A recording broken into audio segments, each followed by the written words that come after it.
Krishnamurti says to people, now look, there is nothing you can do to be liberated, because all your efforts in the direction of liberation are phony. They are based on your desire to boost and continue your ego, and that will never lead to liberation. All you can do, he says, is to be aware of yourself as you are, without judgment. See what is. But then, if you can do that, you have no further problem. But if you try to do it, you're in the same mess all over again. Gurdjieff played the same game in a different way. He said, the most important thing is self-remembering. Always at every moment be aware of what you're doing. Watch yourself constantly and never, never be absent-minded. So all day, when you know you pick up the piece of paper, you realize, I'm picking up this piece of paper. And I'm opening it inside and so on. And I know I'm doing it this way, so I'm not asleep. Ordinary people, pick up a piece of paper. In this way, we're really picking up the piece of paper. And so all these people are doing this, watching all the time. Now, where do they land up? I've told this story millions of times, really. Excuse me, but it's very important. When they teach you in Japanese Zen how to use a sword, the first thing that the teacher says to the student is, now, if you're going to be a good soldier, you've got to be alert constantly, because you never know where the attack's going to come from. Now, you know what happens to you when you try to be on the alert. You think about being alert, and then you're a hopeless prey to the enemy, because you're not alert. You're thinking about being alert.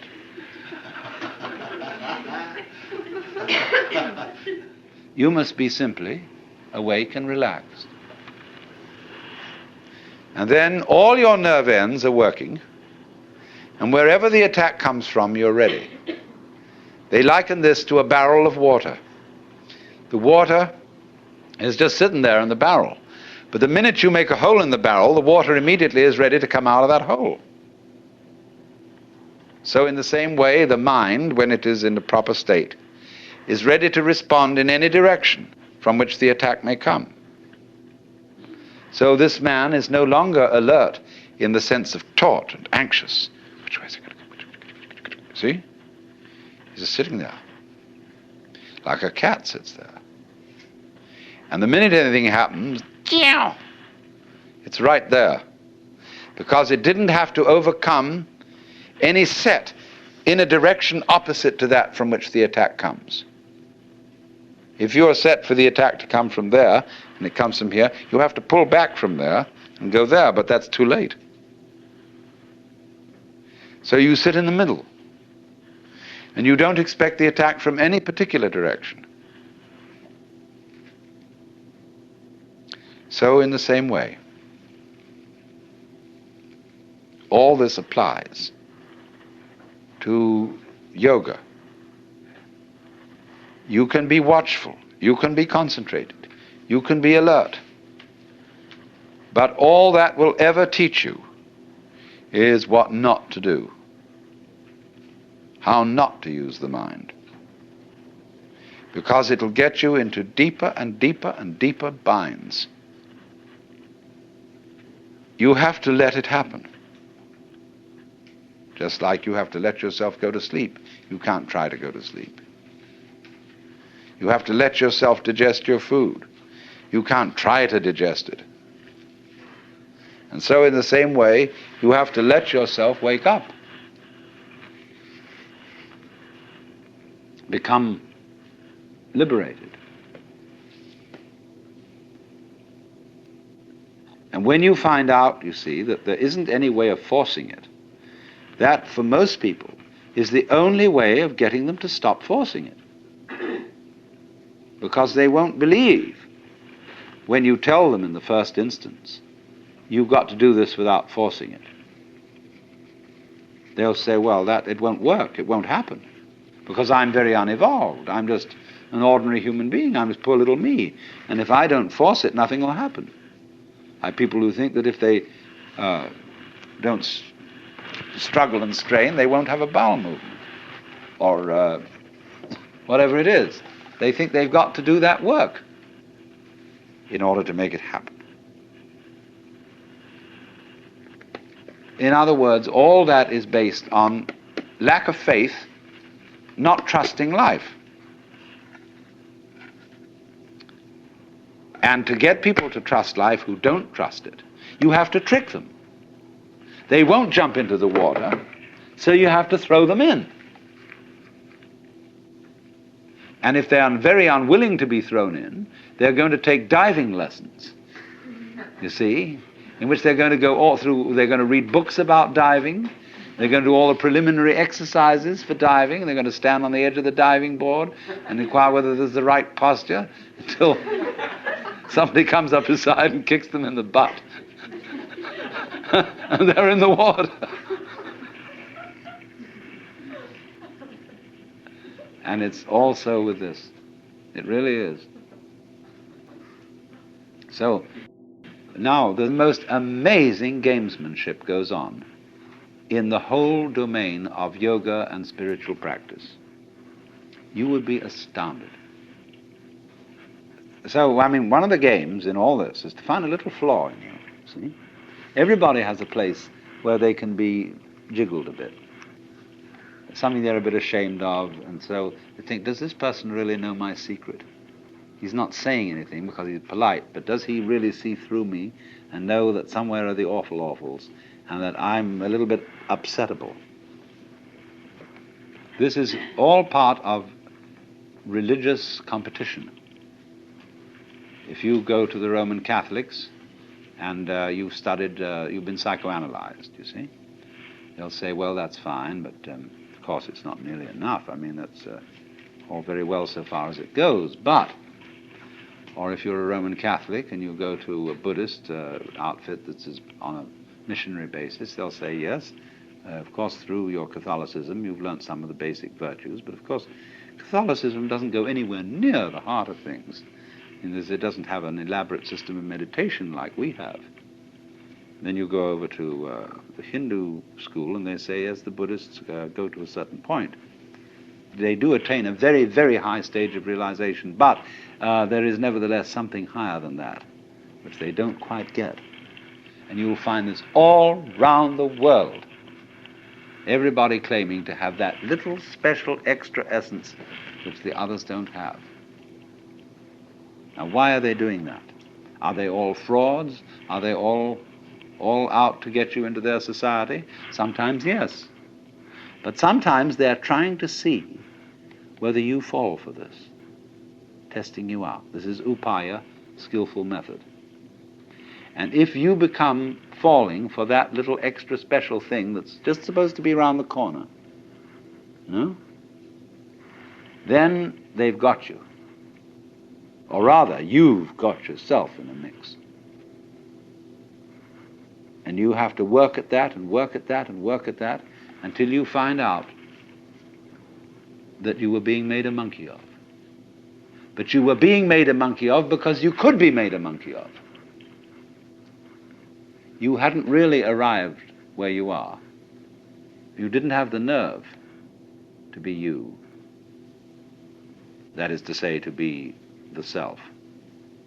And so you had always to feel that there was something beyond that, the stage higher. See? So that's why, for example, Masonry is such a success. It has 33 degrees. And you know, you can go up that ladder and get higher and higher status. The more degrees, the merrier. There have been things that have invented hundreds of degrees, and they're an immense success. Because you can postpone it longer and longer, like Achilles overtaking the tortoise. He doesn't overtake it in the problem because we keep dividing and dividing the space between Achilles and the tortoise as he approaches the tortoise. What delays Achilles overtaking the tortoise is not Achilles, but our calculations about how he approaches it.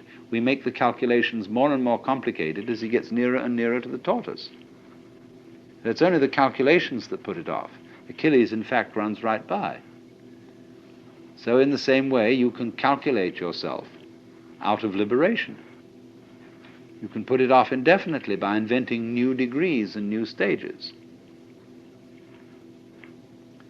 But actually, when you get it, you don't get it.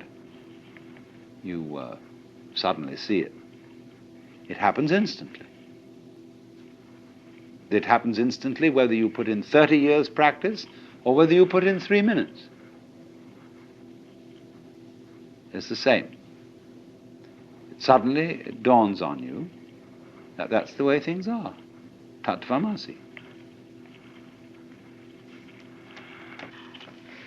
Medieval society in the West, comparable to Hindu society, allowed people to check out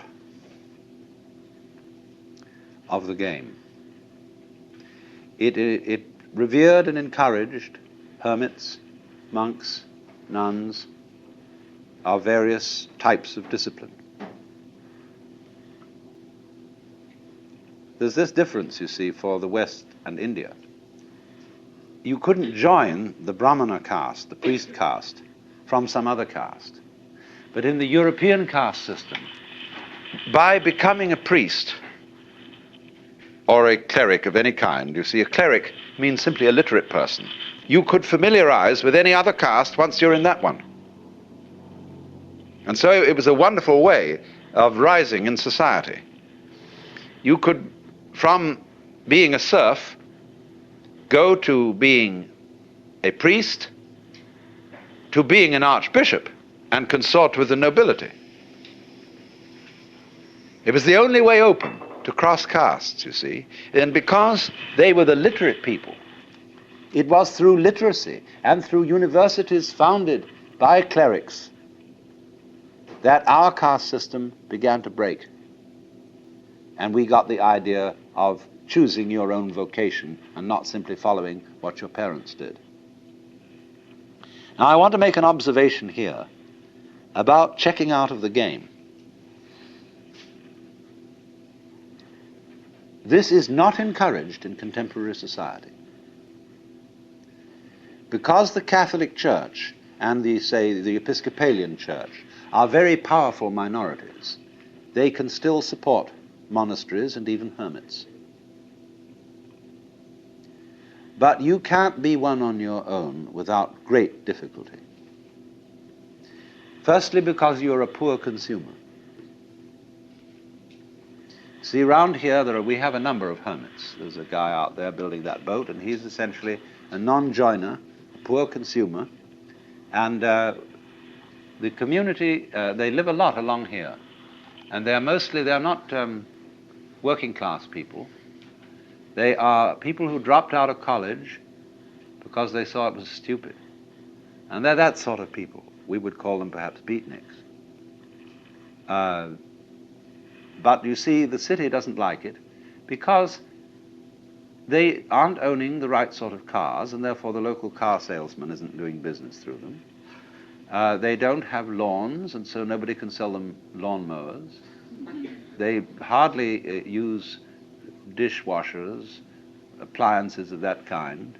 They don't need them.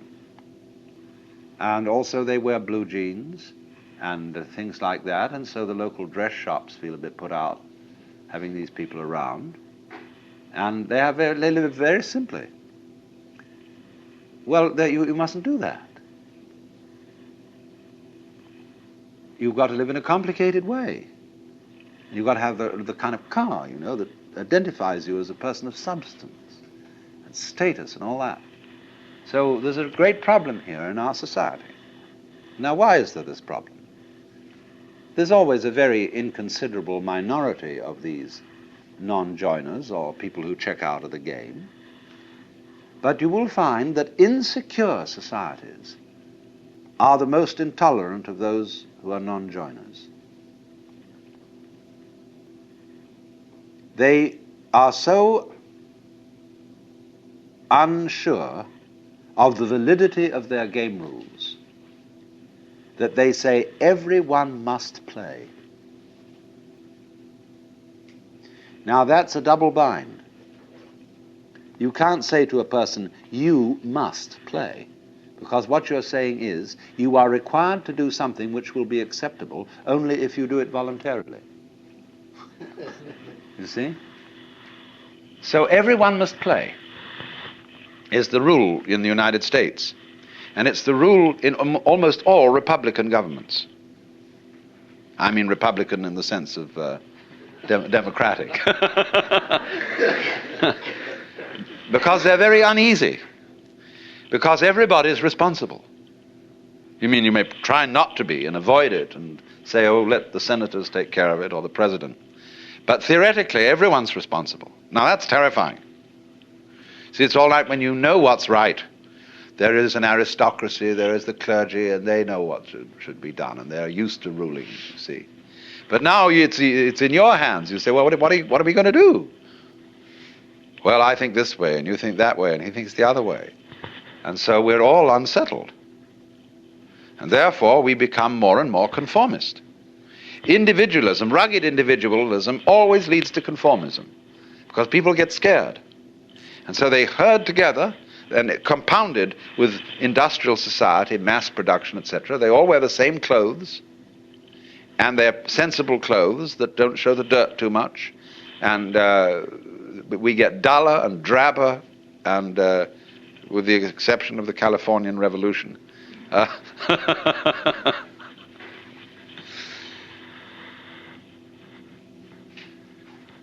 So the reason for this is, in a way, that democracy as we have tried it started out on the wrong foot. You see, in the scriptures, the Christian scriptures, it says everybody is equal in the sight of God. Now that's a mystical utterance. That means that from the standpoint of God, all people are divine and are playing their true function. And that is something that is true on a certain plane of consciousness. But come down a step and try to apply the mystical insight in the practical affairs of everyday life, and what do you get? You get a parody of mysticism. You get the idea not that everybody is equal in the sight of God, but that all people are equally inferior. And that's why all bureaucracies are rude, why the police are rude, and why you are made to wait in lines and are obstreperous income tax individuals and all that sort of person. Because everybody's a crook. Everybody's equally inferior. See, that becomes the parody of democracy. And that kind of society, watch out for it.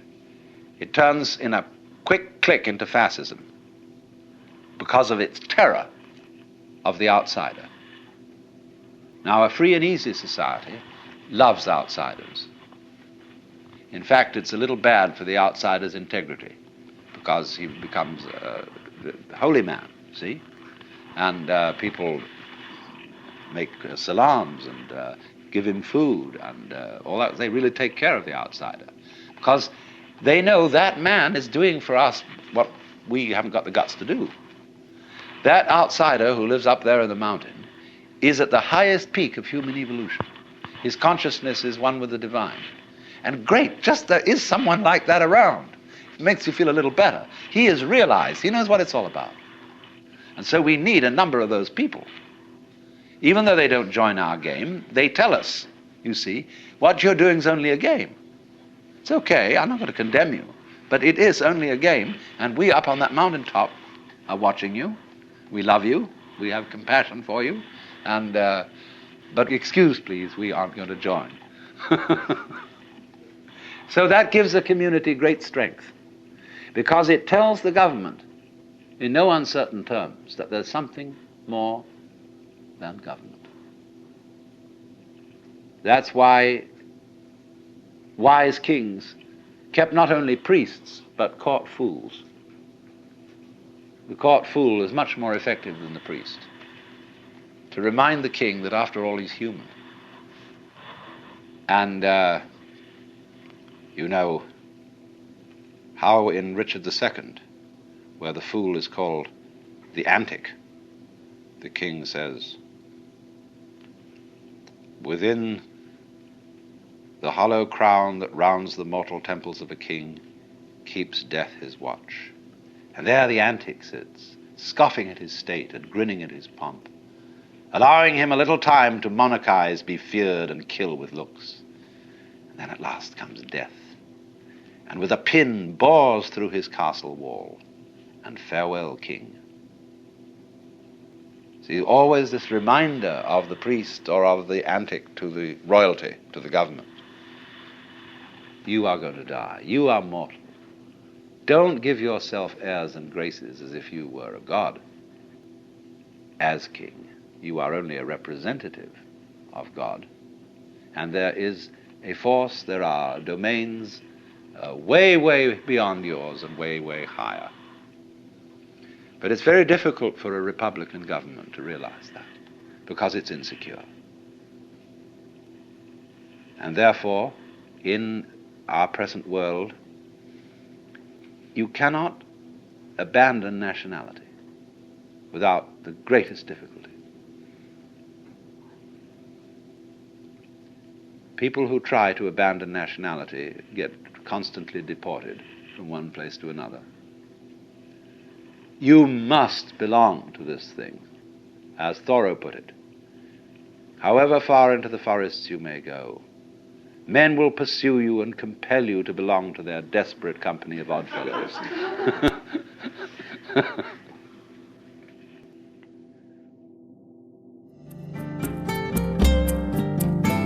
This concludes Session 10 of Out of Your Mind, Essential Listening from the Alan Watts Audio Archives. Our program continues with Session 11.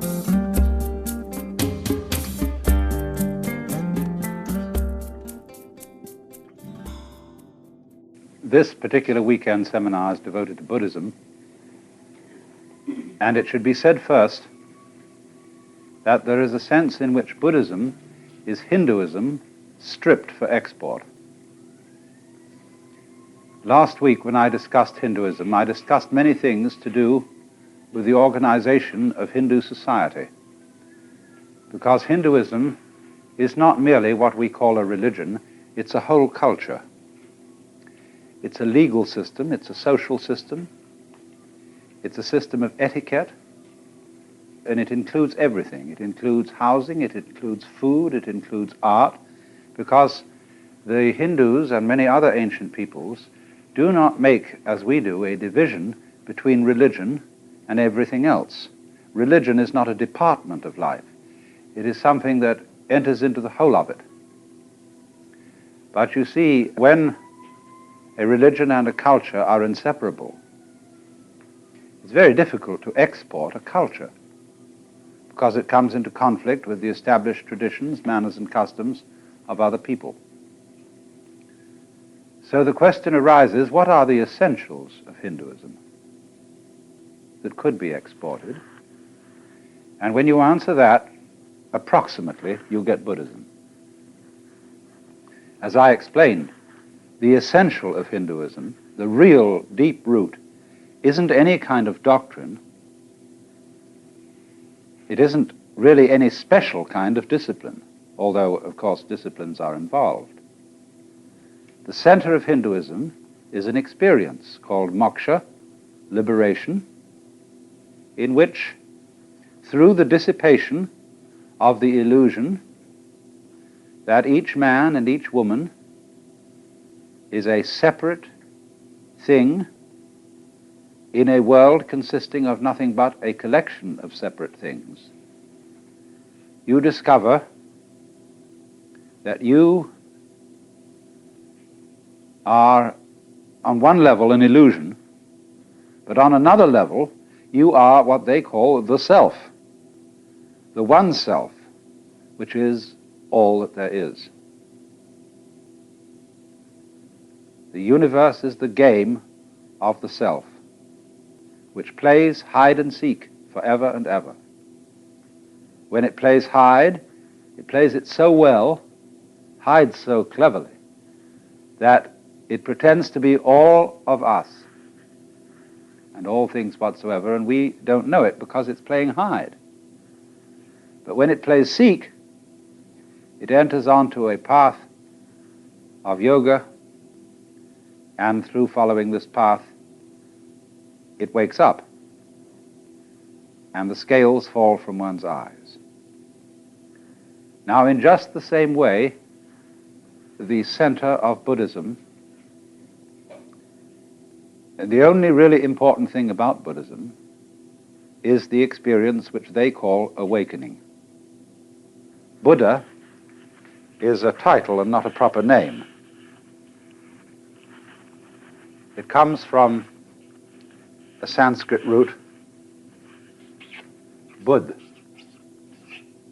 and that sometimes means to know, but better, waking.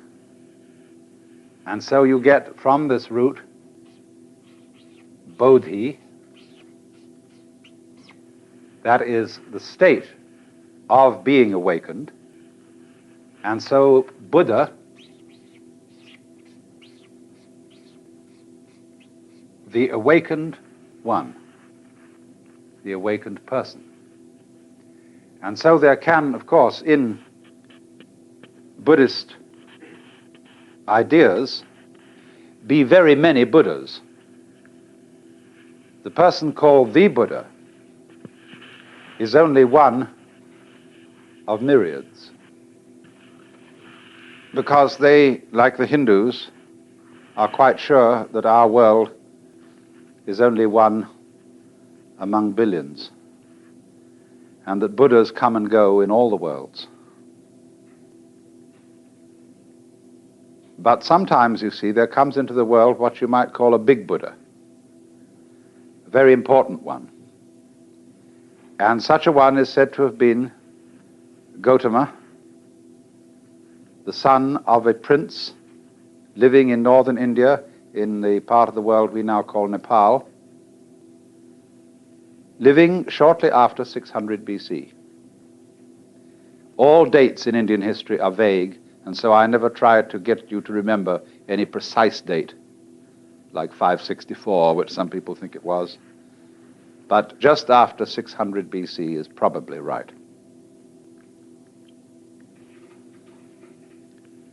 Most of you, I'm sure, know the story of his life.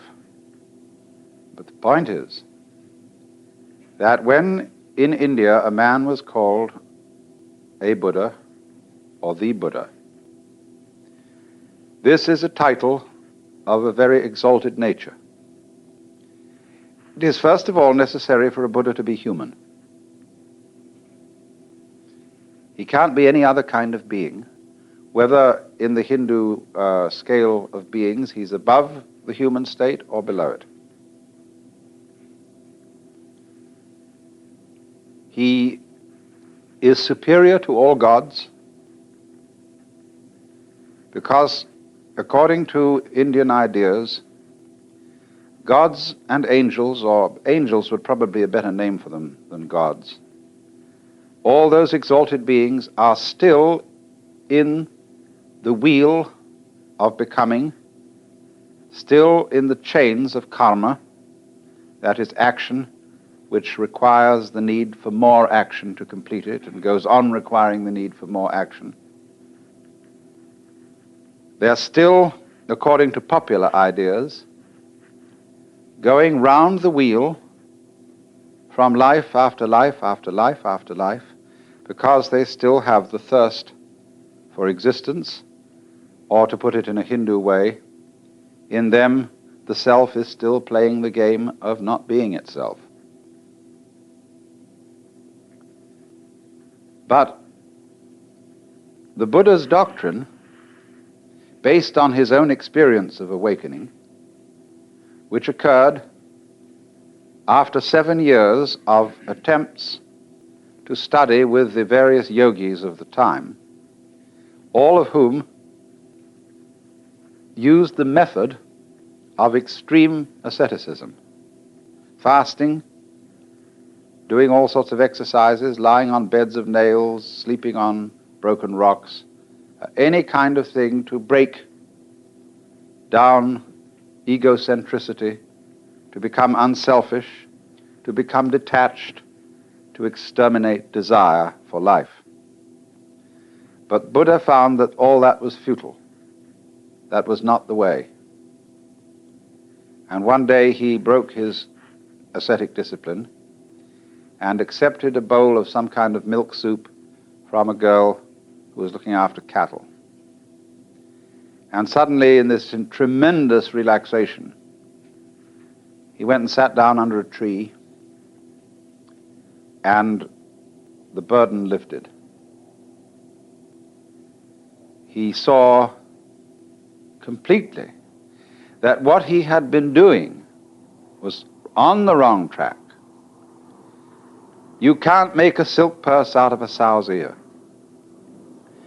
And no amount of effort will make a person who believes himself to be an ego be really unselfish. So long as you think and feel that you are a somewhat contained in your bag of skin, and that's all, there is no way whatsoever of your behaving unselfishly. Oh yes, you can imitate unselfishness. You can go through all sorts of highly refined forms of selfishness, but you're still tied to the wheel of becoming by the golden chains of your good deeds, as the obviously bad people are tied to it by the iron chains of their misbehaviors.